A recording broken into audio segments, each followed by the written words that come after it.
a Baleful Strix build of Esper Stoneblade.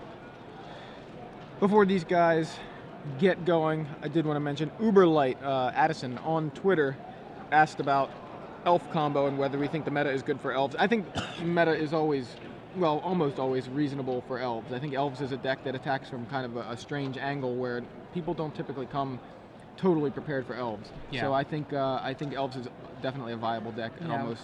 I mean, I think elves is always good and never great. That's a great way to put it. So a Thoughtseize from Brian on turn 1, and it looks like a Spell Pierce from Christopher.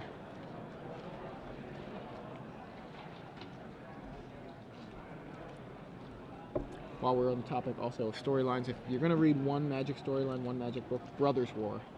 That's very, very good. Brothers War? That's Rasslin and Karaman? I don't know what you're talking about. Okay. It's Urza and Mishra. All right. There we have a Baleful Strix. Woo-woo! That is a 1/1 flying death touch that when it comes into play, draw a card. It is also an artifact. Yes, and pretty solid card. Only available in the Plane Chase, I believe. I actually was so excited by Baleful Strix when I saw, I want to say it played at the Invitational in Atlanta last time it was in Atlanta, that I bought 4 immediately. So you see, I just bought mine recently, actually. So you see a Thoughtseize happening here, and it's Land, Spell Pierce, Jace, Batterskull is what Brian's looking at in Chris's hand. So I think I take the Jace here, yeah, and so does Brian. Jace is a monster. Sure is, and that Batterskull's not as frightening without a Stoneforge Mystic to cheat it into play. And it's also not something Brian needs to worry about just yet. So a Ponder from Brian following up that Thoughtseize.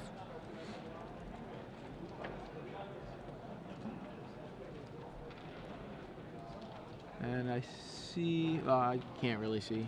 He's got one card is a Flooded Strand. That's the only card I can really tell for sure. The middle card, I'm pretty sure, is the Flooded Strand.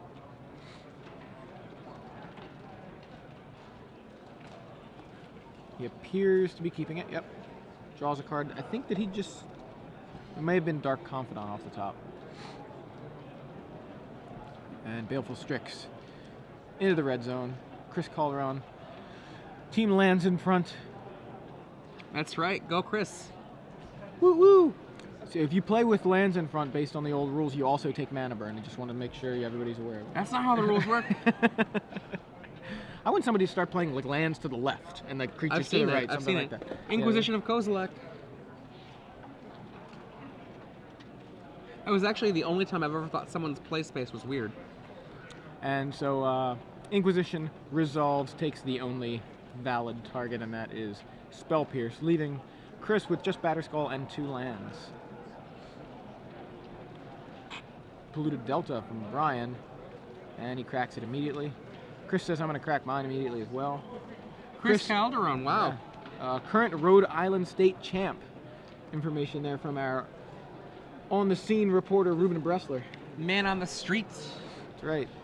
The Newsening's own. The Newsening's only. Right? I mean, there's only one guy on that show, pretty much. He's a mild-mannered reporter. Occasionally he has some guests, such as Braun-Duin. Colonel Muster. Baleful Strix, tapped. You realize when you lean, it doesn't change the glare, Adrian. Oh, I wasn't trying to change the glare. I was trying to get the angle right. To change the glare. No. Yeah. Actually, Evan Irwin is working on 3D transmissions. The technology isn't available yet, but he's on it. Dark Confidant from Braun-Duin. So that must have been the card that he kept off that Ponder. Or at least I believe it was. And Strix in for 1. Chris lays a 4th land. Says go. And Dark Confidant, affectionately called Bob, reveals Creeping Tar Pit. I really want Creeping Tar Pit back in Standard. It's one card that I really would like to be playing with again. You know, I'm actually hoping for enemy color man lands or, creature lands, if you prefer, in Dragon's Gate. That would be awesome. That would be awesome. Dragon's Maze, not Dragon's Gate. Gate Crash, Dragon's Maze. There we go. Maze Crash. Maze Crash, yes. Brian is brainstorming. He's Brian-storming, I think is actually how it works for him.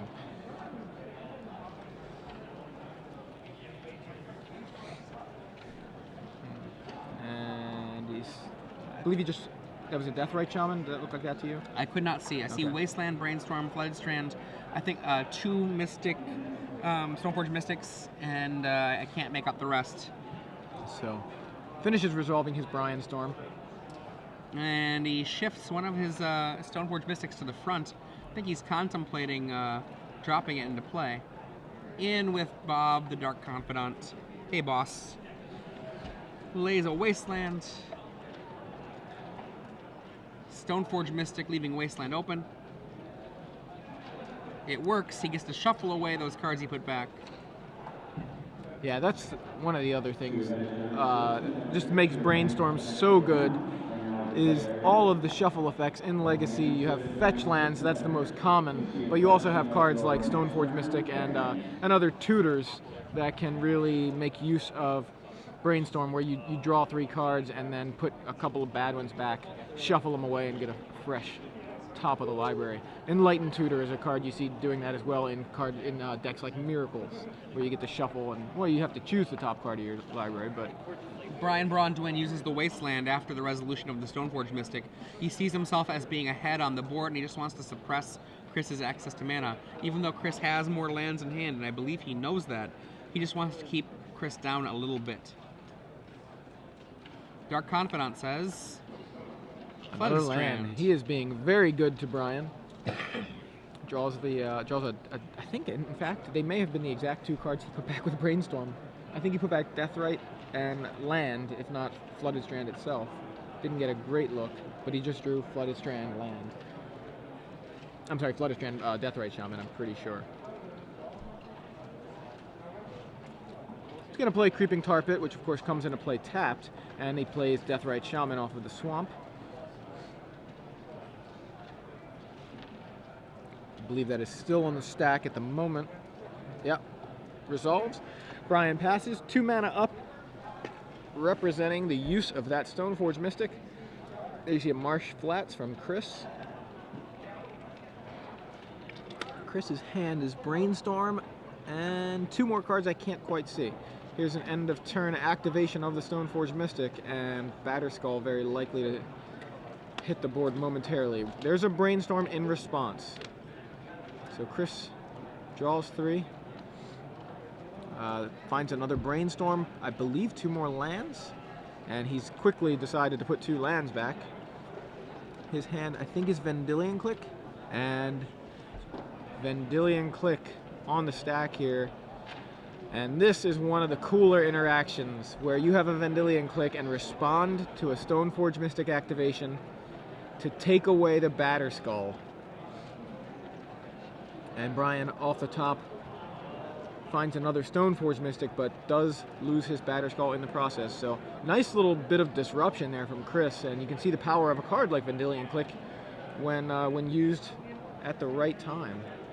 Dark Confidant gonna take a big chunk out of Brian's life total, but also gives him a Jace, the Mind Sculptor.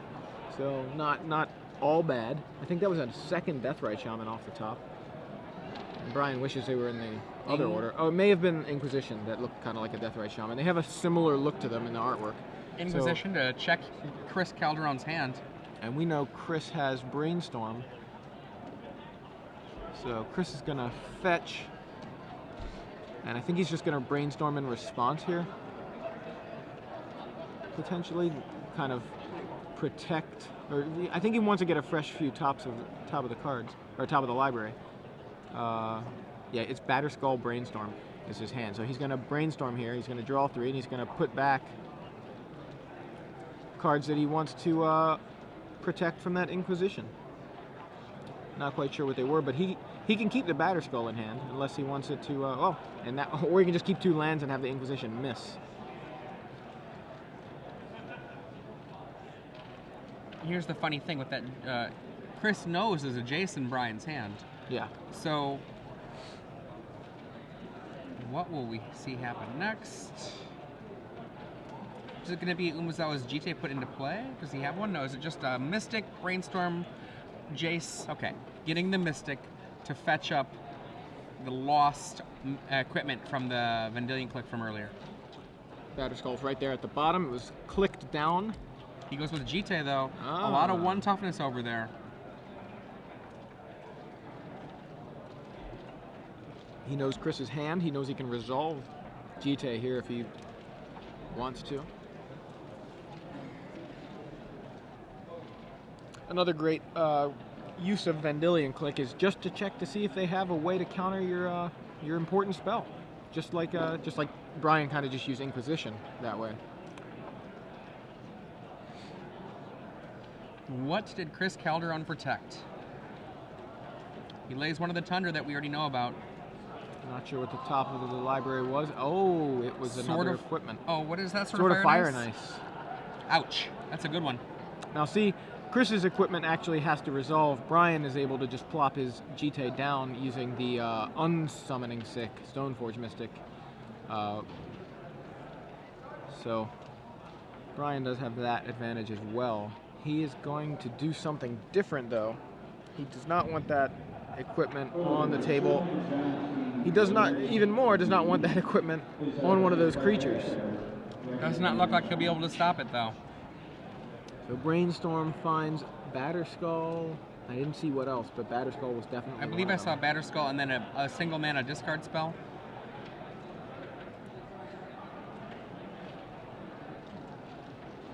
I think he took a Flooded Strand and something else and is putting it back. Flooded Strand and a Thoughtseize and Jace? I can't tell. That Flooded Strand is covering up the final card. Covering up whatever that card is. He has Batterskull, Umezawa's Jite, Flooded Strand, and Mystery card in his hand. Sword of Fire and Ice resolves. Equips on the Vendilion Clique. Any responses? No. In come the Flyers. Now this is trouble Ouch. for Brian. So 6 damage in the skies. No blockers on Brian's side of the board. He's got 1 mana up. So he, I guess technically if you count the Deathrite Shaman, he has 2 mana. If he has, yeah, he does have land. So he could Deathrite Shaman for an additional mana. And now Chris has to decide. The Sword of Fire and Ice has connected. Where will he deal 2 damage? He decides to go with... He's doing some counting here.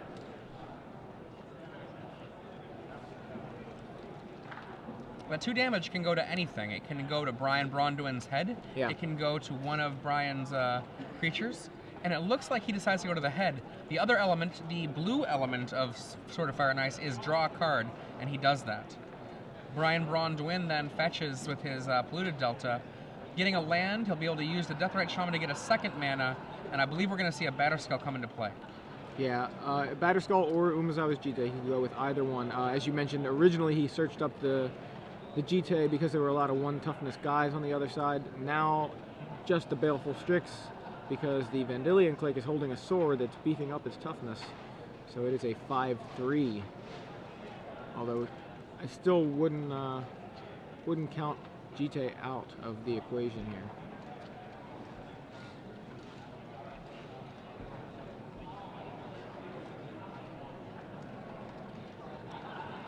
And let's see which equipment ends up coming down. Scary thing for Brian, he is at just 2 life, so Batterskull probably the better option, but yeah, he goes with Batterskull. And Dark Confidant out there could be saying, "Get to work, Brian." Uh-oh. Let's see. It's just going to be scary. And that, I think, is the reason why Chris decided not to destroy the Dark Confidant, because Brian is already so low that Dark Confidant could kill him here on his upkeep. Brian is considering using Deathrite Shaman during his upkeep. And, whew, that Dark was a tense Confidant, 0 damage. Now he can get 4 life gain from the Batterskull, and if he puts in a Umezawa's Jite onto it, have 8 life gain, virtually speaking.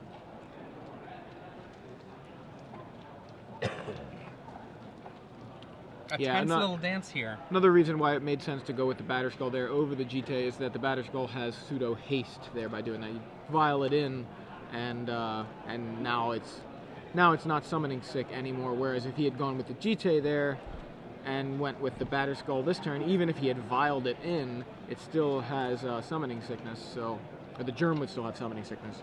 So definitely makes more sense to go with Batterskull at the end of turn. I kind of didn't realize how low Brian's life total was. I hadn't looked up in a while. Forgot about that giant hit from the Jace off the top. Yeah, that was 4 damage. And then the attack the turn after that was for 6 plus 2 for 8 damage. And that's where all his life went. So Germ is going to cast. Yeah, he cast the Jite and he equipped the Batterskull immediately, or equips the Germ immediately with the Jite.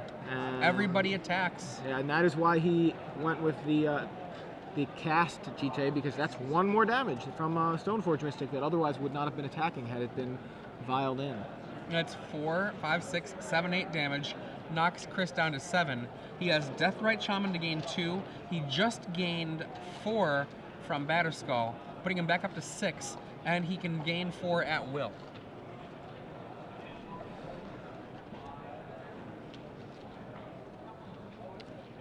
In order for that Deathrite Shaman to gain life, though, there has to be a creature in a yard. Are there, like, Deathrite Shamans or anything like that in the graveyard? That's a good question. I can't tell because of the glare. Right. In Brian's graveyard, I don't see any creatures. I think I agree. Chris's graveyard, it's a lot tougher to tell. Yeah. I've definitely been noticing a lot more glare on that side of the table, generally speaking.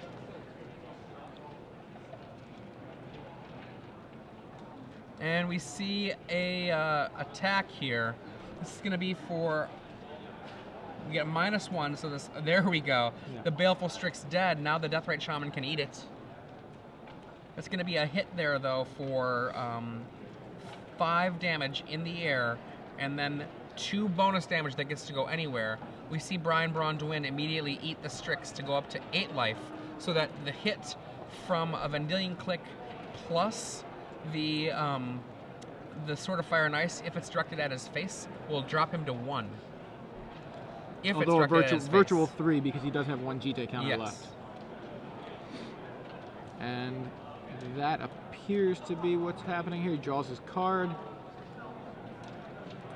Brian drops to 2 and then 1. Drops to 3 and then 1. Sorry. Got a Brainstorm, some other cards as well. Land, 1, 2, 3, 4, 5. Batterskull Hardcast for Chris. And equip it with Sword of Fire and Ice. This protects that Germ from a Jace.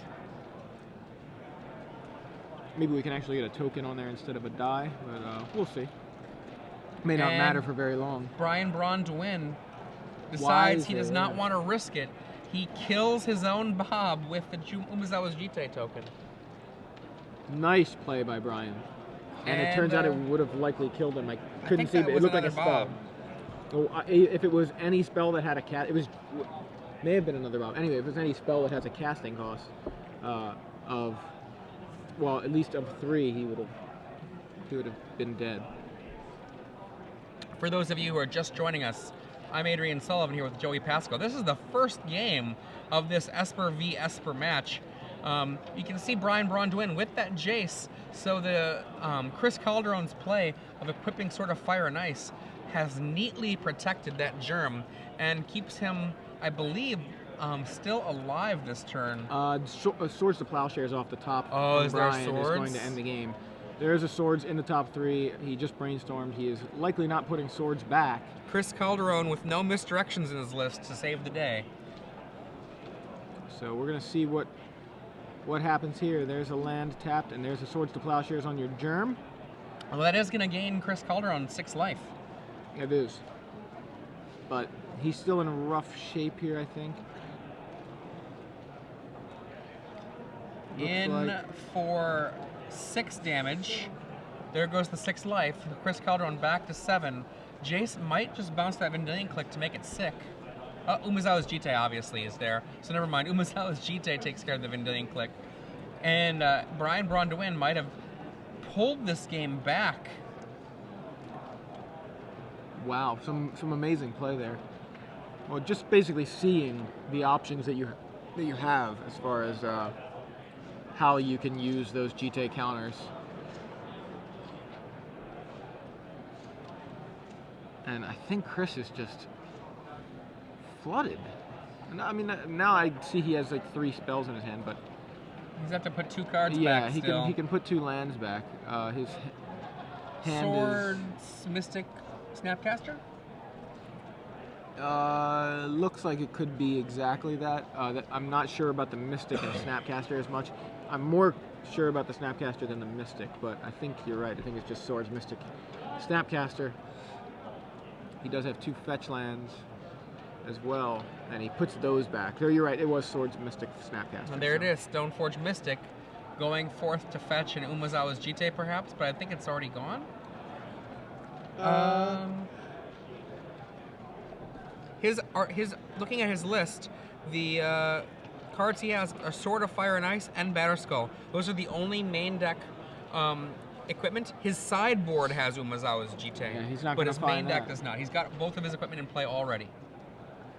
And he leaves So open the mana for Swords, Mystic Swords.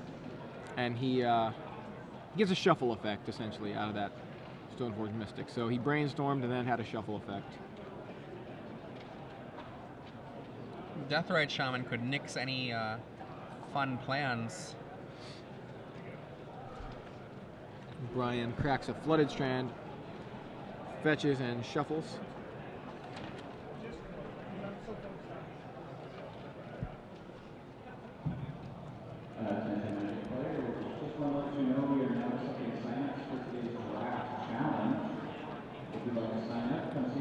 Now it looks like a Swords to Plowshares from Chris is imminent.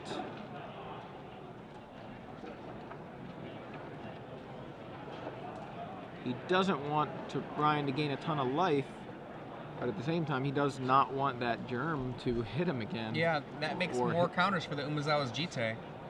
Yeah, so basically it's like he's going to gain that life anyway just from the lifelink. So, yeah, I think he just got a Swords the Germ. Yeah, I'm with you. He goes with the Deathrite Shaman.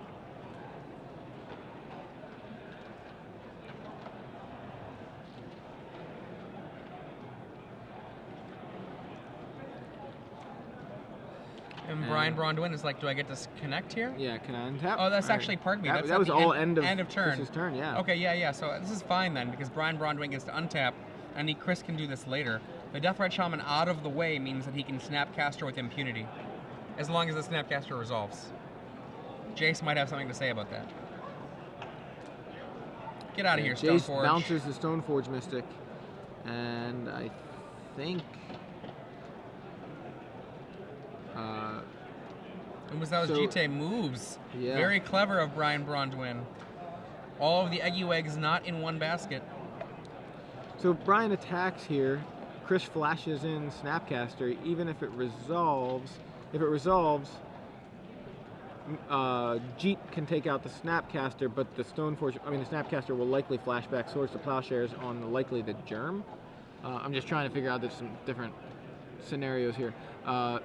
Creeping Tar Pit becomes a man or a creature and is in on the attack. So here comes Snapcaster, representing a potential blocker if the Jite counter doesn't deal with it. He gives Swords to Plowshares flashback and casts it on the Germ, which resolves, giving Brian a bunch of life. And I think Brian says, yeah, I saw that, and this is all still going to kill you. Yep, and the Umezawa's Jite token is removed to kill the Snapcaster, and yeah. that was a pretty epic 25-minute game one. It was. That was a long one. So these guys, not any strangers really to these longer games, I'm sure, with the decks they're playing. One of the key moments of the game, Chris Calderon, he goes for the throat, tries to get the kill in there, puts a Sword of Fire and Ice on his own on his Vendilion click, and then deals the damage directly to Brian Braun-Duin's head, and puts Brian in a position where Brian is on the edge of defeat for several turns, but Brian pulls it back around in a series of, I think, really exciting moves. But like that aggressive move by Chris Calderon, he could have used the Sword of Fire and Ice to kill, let's say, a Dark Confidant from Brian Braun-Duin, but it really pushed Brian into a corner. So I think that was a really exciting series of plays. Probably back at maybe about 10, 12 minutes ago. So. Yes, you'll have to re-watch that when we do the replays later on. A couple of cards in his sideboard, in Chris's sideboard, that I wanted to point out. One, I just love to see this. It's not completely uncommon, but one copy of Reanimate. Just to get these Reanimator strategies, the Tin Fins, they dump somebody in the graveyard, you know, one of their big guys, and then give you an opportunity to cast Reanimate, taking their guy. That's one of my favorite Burning Wish targets for those decks that run Burning Wish. The one of Reanimate, just to steal it, yoink it away. Yeah, very cool. Not coming in this match, but I like pointing it out. Two other, or just one other card, 2 copies of it though. Restoration Angel in Legacy. That's exciting. Yeah. It's a 3/4 body. Lightning Bolt does not kill our Resto. Yeah, it does seem very good against those rug decks that are attacking with a lot of 3-power guys. You got Nimble Mongoose, you've got Delver of Secrets, and you've got, again, Lightning Bolt, as you mentioned. So it's out of range of all of those. It's going to require either 2 spells or a block and a bolt or something like that. So very nice there. But it can't be Inquisitioned. It can't be Spell Snared. Yeah, very cool. Very cool card. If you didn't know already, Restoration Angel is a good card. But seeing it break into Legacy is very cool too. I think we're going to see Brian Braun-Duin bringing in control spells. Snapcaster Mage from the board, Vendilion Click from the board. I think Disenchant for the equipment that he's facing. Yeah, same from Counterspell, Thoughtseize, and then potentially one Supreme Verdict, potentially Vindicate. But that is a lot of cards. That's probably too many cards for what he would want to do. So that's the full access. Actually, I'm very curious. Brian, I think, has probably played Esper Blade a lot. I know I have picked up Esper Blade probably about a dozen times in the last year. It's not my favorite Legacy deck to play or play against, so some of that is conjecture on my part. Christopher Calderon, I think we're going to see Umezawa's Jite come in to fight Jites.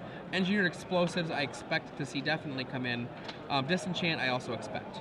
Yeah, again, he's got Supreme Verdict as well if he decides that that's something potentially he could bring in. He's also got an additional Force of Will. I don't really think he brings that in here, though, more against the combo decks. He's got some Flusterstorms, and that kind of goes same thing, but if he feels like he needs a Force Spike kind of effect, Flusterstorm could do well for him.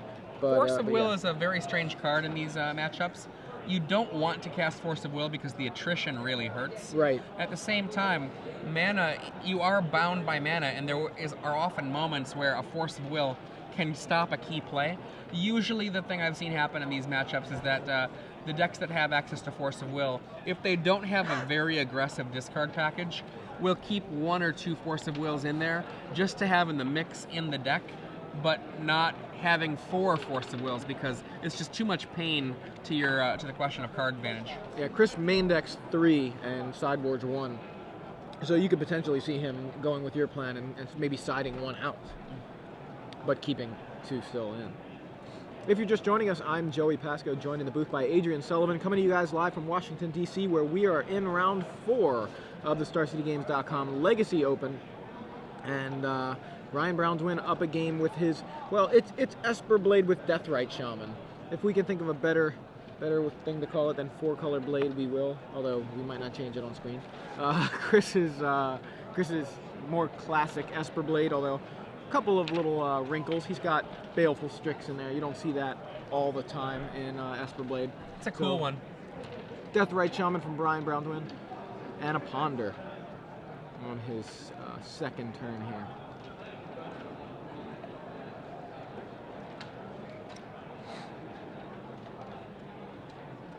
Three Moon Ponder. See, that Stoneforge Mystic looks like plenty of land, and the Ponder, Brian holding his hand at the exact right angle to make it very difficult. A lot of players are very good at that. Just perfectly perpendicular to the lens. Thoughtseize is the card he retrieved. I think I see Brainstorm, Thoughtseize, Stoneforge Mystic. And Chris Calderon lays Tundra, which means to me that there's sorry, Brian Braun-Duin lays a Tundra, which says to me he has another card on top he wants to keep. And a Swords to Plowshares at end of turn from Chris will deal with that Deathrite Shaman before it gets out of hand.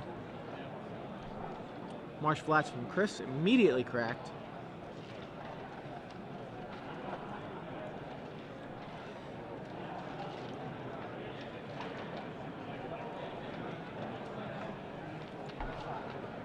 And an Inquisition from Kozilek on the stack. Brian has a Brainstorm that he is going to respond with. And Chris has Mana Leak. That's another one you don't see a whole lot in Legacy, but it works. And Brian now loses his Stoneforge Mystic to Inquisition of Kozilek, as we see Inquisition, Thoughtseize,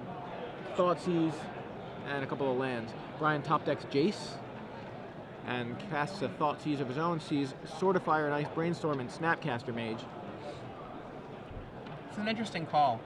Long game, that Sword of Fire and Ice is the most deadly, but Snapcaster provides the most immediate advantage, and Brainstorm, obviously, just such a pillar of the format. Any one of those cards is reasonable to take. Absolutely. Goes with the Snapcaster. Brian Braun-Duin fetches. Mana Leak is a very important card for some of these decks because you see the basics there. You can't necessarily rely on the actual spell Counterspell because of Wasteland.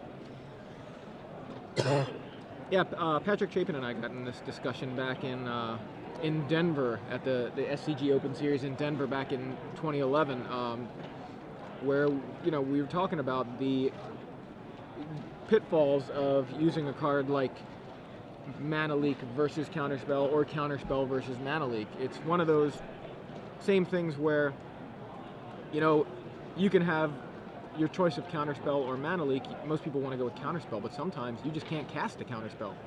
Main phase Brainstorm. We see a Thoughtseize in there. We see a Swords to Plowshares. 2 cards go back. Swords, Deathrite Shaman. Passes.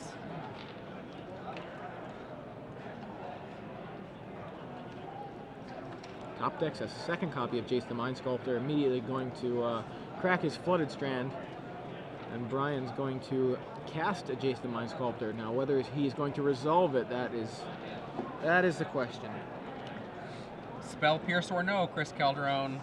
Force of Will would work. True, but we know his hand is Thoughtseize and something. In that case, Force of Will would likely not work.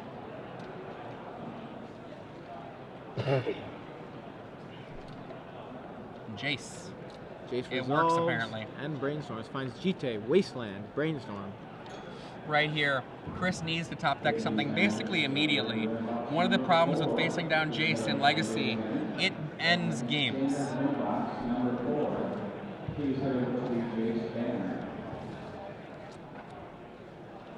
Chris Calderon draws. What is that? Umezawa's Jite? Yes, that is a promo copy of Jite. That is the Grand Prix Jite, I believe. Now he has a Restoration Angel, I believe, in hand, and Thoughtseize.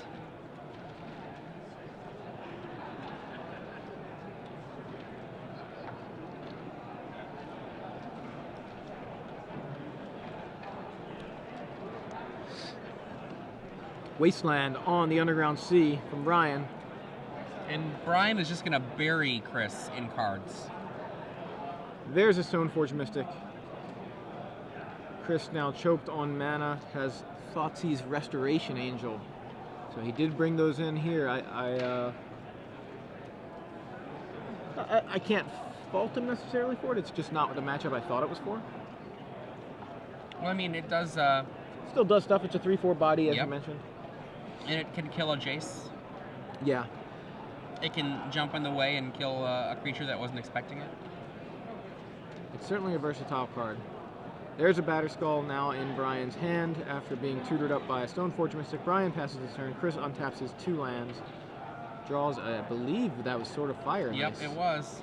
And Chris is probably pretty frustrated. He keeps drawing his tutor targets. Now Brian starts pumping +1. Put that to the bottom, Chris. Yeah. Chris, nothing to do on his turn, passes it back to Brian, who Fate Seals immediately and puts Chris's top card on the bottom. Brian passes back. Chris draws, finds a Tundra, and is still, he's lacking any black mana, so he has access to Thoughtseize. Stoneforge Mystic activated. There's a Bear Skull in play. Untap. Yeah, he has Thoughtseize in hand, but does not have black mana, so.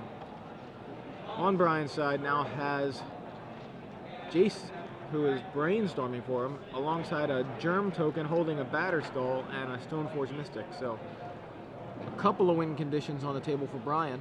Gets to put back 2 bad ones, and then lays a Flooded Strand. In for 5.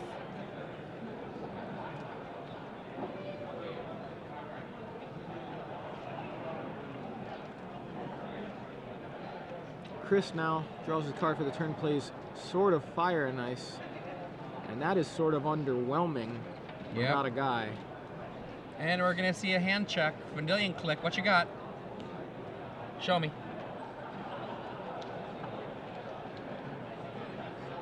Thoughtseize, Restoration Angel.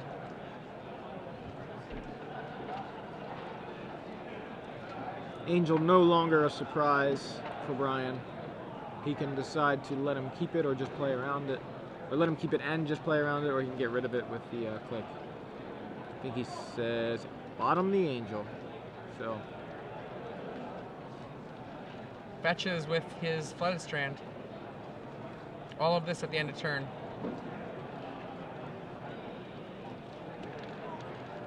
Getting a fresh set of cards on top.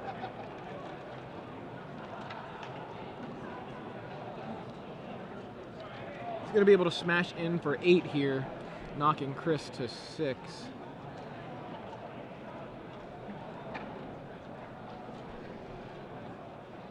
So a 2-turn clock for Chris. Untap. 1 mystery card in Chris's hand. Brian doesn't know, and neither do we. So he's going to go ahead and brainstorm. Creeping Tar Pit, Polluted Delta, and Swords to Plowshares.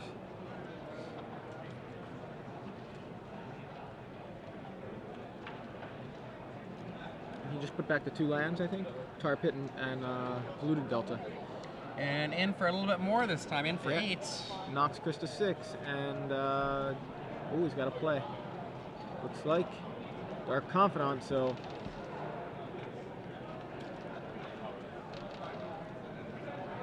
Chris needs to find an answer very quickly, facing down all those guys. He does have a Stoneforge Mystic, which is it's like a really kind of speed bump situation. What we know is that Brian has a Swords to Plowshares in hand to clear any blockers that might present a problem. But yeah, Chris realizes he's not going to be able to even put up much of a speed bump with that Mystic. And Brian Braun-Duin takes the match with 12 minutes left, 2-0 over Chris Calderon, reigning Rhode Island state champ. But Chris puts up a fight as much as possible. Brian just had the edge there. A quick 2-0 victory. Well, I wouldn't call it quick. Well, fair enough. A 38-minute 2-0 victory for Brian Braun-Duin.